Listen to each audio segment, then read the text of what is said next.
ಕರ್ನಾಟಕ ಭಾಗದಲ್ಲಿ ಬೃಹತ್ ಕೈಗಾರಿಕೆಗಳ ಸ್ಥಾಪನೆಗಾಗಿ ವಿವಿಧ ಸಂಘಟನೆಗಳ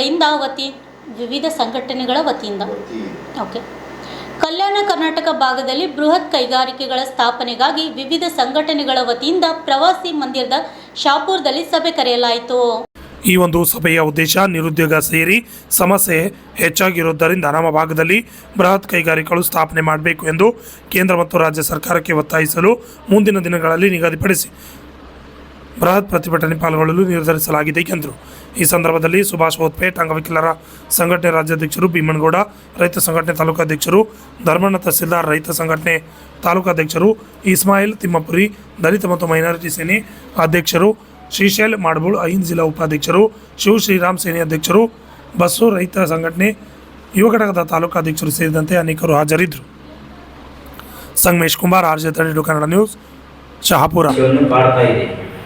ಈ ಸಮಸ್ಯೆಯನ್ನು ಹೋಗಲಾಡಿಸಲು ನಾವೊಂದು ಬೃಹತ್ ಕೈಗಾರಿಕೆ ಇರಬೇಕು. ನಮ್ಮ ಹೈದರಾಬಾದ್ ಕರ್ನಾಟಕದಲ್ಲಿ ಇಲ್ಲ, ಕೈಗಾರಿಕೆಗಳನ್ನು ಸ್ಥಾಪನೆ ಮಾಡಬೇಕು. ಮತ್ತು ಈಗಾಗಲೇ ಯಾವುದೇ ಪೋಸ್ಟ್ಗಳನ್ನು ಬಿಟ್ಟಿಲ್ಲ.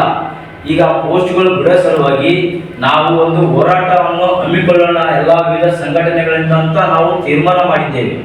ಈಗ ನಾಳೆ ಆಗಲಿ ನಾಡ್ದಾಗಲಿ ಒಂದು ಬೃಹತ್ ಹೋರಾಟ ಮಾಡೋಣ. ಎಲ್ಲ ಲೈಬ್ರರಿಗಳು ಇರ್ತಾವೆ, ಅಲ್ಲಿ ಓದ್ತಿರ್ತಾವ ವಿದ್ಯಾರ್ಥಿಗಳು, ಅವರನ್ನು ಕರೆಸಿಕೊಂಡು ಒಂದು ಮನವಿ ಪತ್ರ ಕೊಡೋ ಮುಖಾಂತರ ಹೋರಾಟ ಮಾಡಬೇಕಂತೀವಿ.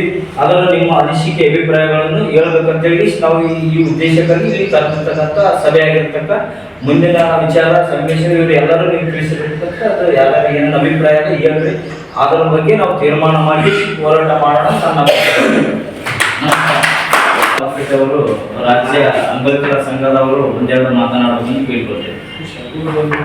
ನಮಸ್ಕಾರ.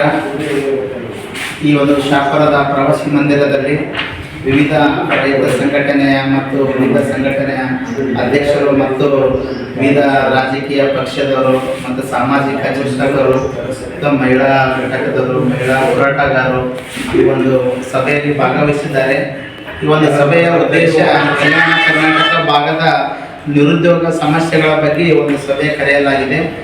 ಈ ನಿರುದ್ಯೋಗ ಸಮಸ್ಯೆ ಅಂದ್ರೆ ಯುವಕರು ಮತ್ತು ಮಹಿಳೆಯರು, ಪುರುಷ ಮತ್ತು ಮಹಿಳೆಯರು ಭಾಳಷ್ಟು ನಿರುದ್ಯೋಗ ಸಮಸ್ಯೆ ಕಲ್ಯಾಣ ಕರ್ನಾಟಕ ಭಾಗದಲ್ಲಿ ಭಾಳಷ್ಟು ಸಮಸ್ಯೆ ಕಾಡ್ತಿದೆ. ಭಾಳ ವರ್ಷಗಳಿಂದ ಹಲವಾರು ರಾಜಕೀಯ, ಕಾಂಗ್ರೆಸ್ ಆಗಿರ್ಬೋದು, BJP ಇರ್ಬೋದು, JDS ಇರ್ಬೋದು, ಈ ಒಂದು ಭಾಗದಿಂದ ಸಚಿವರುಗಳಾಗಿ ಹೋಗಿದ್ದಾರೆ. ಆದರೆ ಈ ಒಂದು ಭಾಗದಲ್ಲಿ ದೊಡ್ಡ ಉದ್ಯಮ ಅಂದರೆ ಕೈಗಾರಿಕೆಗಳನ್ನು ತರವಲ್ಲಿ ಭಾಳ ವಿಫಲರಾಗ್ಯದ ನನ್ನೊಂದು ಆರೋಪ. ಕಾರಣ ಇಷ್ಟೇ, ನಾವು ಹಲವಾರು ವಿದ್ಯಾರ್ಥಿಗಳು ನಾವೇ ಓದಿ ಕುಂತೀವಿ. ಈಗ ಡಿಗ್ರಿ ನಮ್ದು ಏಜ್ ಮುಗಿಲಕ್ಕೆ ಬಂತು. ಈಗ ನಾವು ನೌಕರಿ ಮುಗಿತಾರೆ. ನಮ್ಮಂತೆಯೇ ಭಾಳಷ್ಟು ನಿರುದ್ಯೋಗಿ ಪುರುಷರು, ಮಹಿಳೆಯರು ಭಾಳಷ್ಟು ನಮ್ಮ ಕಲ್ಯಾಣ ಕರ್ನಾಟಕದ ಅದರ. ಈಗ ನಿರುದ್ಯೋಗಿ ಓದಿ ಕುಂತ ಮೇಲೆ ಬೆಂಗಳೂರಿಗೆ ಹೋಗ್ತೀವಿ ನಾವು. ಈಗ ಕೆಲಸ ಇಲ್ಲ ನಮ್ಗೆ ಅಂತೇಳಿ ಬೆಂಗಳೂರಿಗೆ ಹೋಗ್ತೀವಿ. ಅವೇ ಕಂಪನಿಗಳು ನಮ್ಮ ಕಲ್ಯಾಣ ಕರ್ನಾಟಕ ಭಾಗದಾಗ ಆದ್ರೆ ಇಲ್ಲೇ ನಮ್ಮ ನಿರುದ್ಯೋಗ ಸಮಸ್ಯೆ ಬಗೆಹರಿತದ. ಈ ಕಲ್ಯಾಣ ಕರ್ನಾಟಕ ಭಾಗದಾಗ ಯಾವುದೇ ಜಿಲ್ಲೆಗಳದಾಗ ಕಂಪನಿಗಳು ಆದ್ರೆ ನಮಗೆ ಭಾಳ ಉತ್ತಮ ಅಂತಕ್ಕಂಥ ನನ್ನ ಅನಿಸಿಕೆ ಅದ. ಈ ಒಂದು ಕಲ್ಯಾಣ ಕರ್ನಾಟಕ ಭಾಗದಾಗ ಶಾಪುರ, ಸುರ್ಪುರು ಈ ಕಡೆ ನಮ್ಮ ಭಾಗದಾಗ ನಾವು ನಮ್ಮ ಅನಿಸಿಕೆಗಳು ಬೇರೆ ಬೇರೆ ಕಡೆ ಎಲ್ಲ ಹೋರಾಟಗಳು ಮಾಡ್ಕೊಂತ ಬರ್ತೀವಿ. ನಮ್ಮ ಯಾದಗಿರಿ ಜಿಲ್ಲೆ ಒಳಗೆ ದೊಡ್ಡ ಒಂದು ಕೈಗಾರಿಕೆಗಳಾದ್ರೆ ಮಹಿಳೆಯರು ಮತ್ತು ಪುರುಷರು ನಿರುದ್ಯೋಗ ಸಮಸ್ಯೆ ಹೋರಾಡಿಸಕ್ಕೆ ಒಂದು ದಾರಿ ಆಗ್ತದ. ಕೂಡಲೇ ಕೇಂದ್ರ ಸರ್ಕಾರ ಮತ್ತು ರಾಜ್ಯ ಸರ್ಕಾರಗಳು ಕೂಡಲೇ ಈ ಒಂದು ನಮ್ಮ ಕಲ್ಯಾಣ ಕರ್ನಾಟಕ ಭಾಗಕ್ಕೆ ದೊಡ್ಡ ದೊಡ್ಡ ಫ್ಯಾಕ್ಟ್ರಿಗಳು ತರಬೇಕಂತೇಳಿ ನನ್ನ ಅನಿಸಿಕೆ ಅದ. ನಾವು ಉಳಿದವ್ರು ಮಾತಾಡೋರ ಅನಿಸಿಕೆಗಳು ಹೇಳಂತೇಳಿ ನಾನು ಈ ಸಭೆಗೆ ಆಗಮಿಸಿದ ನನ್ನ ಆತ್ಮೀಯ ಗೆಳೆಯರಿಗೆ ಧನ್ಯವಾದಗಳು.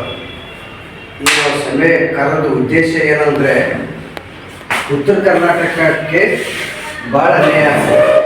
ಮೇಲಾಗಿ ಇಲ್ಲಿ ಇರ್ತಕ್ಕಂಥ ಸಚಿವರಾಗಲಿ ಶಾಸಕರಾಗಲಿ ಅಭಿವೃದ್ಧಿ ಬಗ್ಗೆ ಮಾತಾಡೋಣ. ಅವ್ರ ಅಭಿವೃದ್ಧಿಗೋಸ್ಕರ ಜಾಸ್ತಿ ಅವ್ರು ಏನಾದರೂ ಕೆಲಸಗಳು ಮಾಡ್ತಾರೆ. ನಾನು ಅಷ್ಟು ತಂದೆ ಅನುದಾನ ಇಷ್ಟು ತಂದೆ ಅನುದಾನ ಅಂತೇಳಿ ಜನರಿಗೆ ಏನದ ಒಂದು ಮನವರಿಕೆ ಮಾಡ್ತಾರೆ. ಆ ಮನವರಿಕೆ ಮಾಡಿದಾಗ ಯಾವ್ಯಾವ ಅಭಿವೃದ್ಧಿ ಆಗ್ಯದಂತೆ ನಾವು ಏನೋ ಒಂದು ಕಾಗದ ಯಾರಿಗೆ ನಾವು ಕೇಳಿದರೆ ಆರ್ ಟಿ ಐದಾಗ ಕೇಳಿದರೆ ಅವ್ರ ಅಭಿವೃದ್ಧಿನೇ ಆಗಿಲ್ಲದ್ರೆ ನಾವೇನು ಕೊಡೋಣ ಅಂತ ಹೇಳ್ತಾರೆ. ಅದನ್ನೇ ಆಯಿತು. ನಮ್ಮಲ್ಲಿ ಸಂಪುಟ ದರ್ಜೆ ಸಚಿವರ ಅವ್ರ ಮನಸ್ಸು ಮಾಡಿದರೆ ಏನು ಬೇಕಾದ್ರೂ ಮಾಡ್ಬೋದು. ಈ ಉತ್ತರ ಕರ್ನಾಟಕ ಉದ್ಯೋಗ ಸಮಸ್ಯೆ ಹೆಂಗಾಗ್ಯದ ಅಂತಂದ್ರೆ, ನಿರುದ್ಯೋಗ ಅಂತಂದ್ರೆ ದೇಶದ ಅಭಿವೃದ್ಧಿಗೆ ಒಂದು ಮಾರಕ. ನಿರುದ್ಯೋಗ ಅಂದರೆ ಒಂದು ದೇಶಕ್ಕೊಂದು ಅಭಿವೃದ್ಧಿ ದೃಷ್ಟಿಯಿಂದ ಒಂದು ಮಾರಕ. ಯಾಕಂದರೆ ನಮ್ಮಲ್ಲಿ SLC ಕಲಿತು ಹೆಣ್ಮಕ್ಳು ಅರ, PUC ಕಲಿತು ಹೆಣ್ಮಕ್ಳು ಅರ, ಡಿಗ್ರಿ ಕಲ್ತಾರ, ಅವ್ರಿಗೆ ಉದ್ಯೋಗ ಇಲ್ಲ. ಅವ್ರಿಗೆ ಈ ಭಾಗಕ್ಕೆ ಒಂದು ಚಲೋ ಕ್ಯಾಪಿಟಲ್ ಸಿಟಿ ಟೈಪ್ ಗುಲ್ಬರ್ಗ ಆಗಲಿ, ಬೀದರ್ ಆಗಲಿ, ರಾಯಚೂರಾಗಲಿ ಅಂಥ ಜಿಲ್ಲೆಗಳಿಗೆ ಒಂದೊಂದು ಗಾರ್ಮೆಂಟ್ಸ್ಗಳು ಹಾಕ್ಬೇಕು. ಅವರು ಜವಳಿ ಪಾರ್ಕ್ಗಳು ಅಂತೇಳಿ ಮಾಡ್ಬೇಕು. ನಮ್ಮಲ್ಲಿ ಒಂದು ಕಡೆಚೂರಲ್ಲಿ ಮಾಡ್ಯಾರ ಜವಳಿ ಪಾರ್ಕ್ ಅಂತ. ಅದು ಇನ್ನಾದ್ರೂ ಅದು ಸಂಸ್ಥಾಪನೆ ಆಗಿಲ್ಲ, ಕೆಲಸ ಆಗಿಲ್ಲ. ಯಾಕಂದ್ರೆ ಇನ್ನೂ ಉದ್ಯೋಗನಿಲ್ಲ. ಇವು ಕೆಲವರಿಗೆ ರಾಜಕಾರಣಿಗಳು ಏನು ಮಾಡ್ತಾರೆ, ನಾವು ಉದ್ಯೋಗ ಮೇಳ ಮಾಡ್ತೀವಿ, ನೀವು ಬರ್ರಿ, ಏನಾದ್ರು ಆಕಾಂಕ್ಷೆಗಳು ಬಂದು ನೀವೇನಾದ್ರು ಪಟ್ಟಿ ಕೊಡ್ರಿ ನಮ್ಗೆ, ನಿಮ್ಗೆ ಎಲ್ಲೇನೋ ಕೆಲಸ ಹಚ್ತೀವಿ ಅಂತಾರೆ. ಎಲ್ಲೇನೋ ಹಚ್ಚಕ್ಕೆ ಮೊದಲು ನಮ್ಮ ಉತ್ತರ ಕರ್ನಾಟಕ ಮಾಡಿ ನೀವು ಎಲ್ಲ ಇಲ್ಲಿ ಕೆಲಸ ಸಿಗ್ತದಲ್ಲ. ಈ ಕೆಲವೊಂದು SLC ಕಲ್ತು ಹುಡುಗರು ಲೇಡೀಸ್ ಏನು ಅದಕ್ಕೆ ಕೂಲಿ ಕೆಲಸಕ್ಕೆ ಹೋಗ್ತಾರೆ. 200-300 ರೂಪಾಯಿ ಕೊಡ್ತಾರೆ, ತಿರುಗಿಸ್ಲಪ್ಪ ಅಲ್ಲಿಗೆ ಹೋಗ್ತಾರೆ.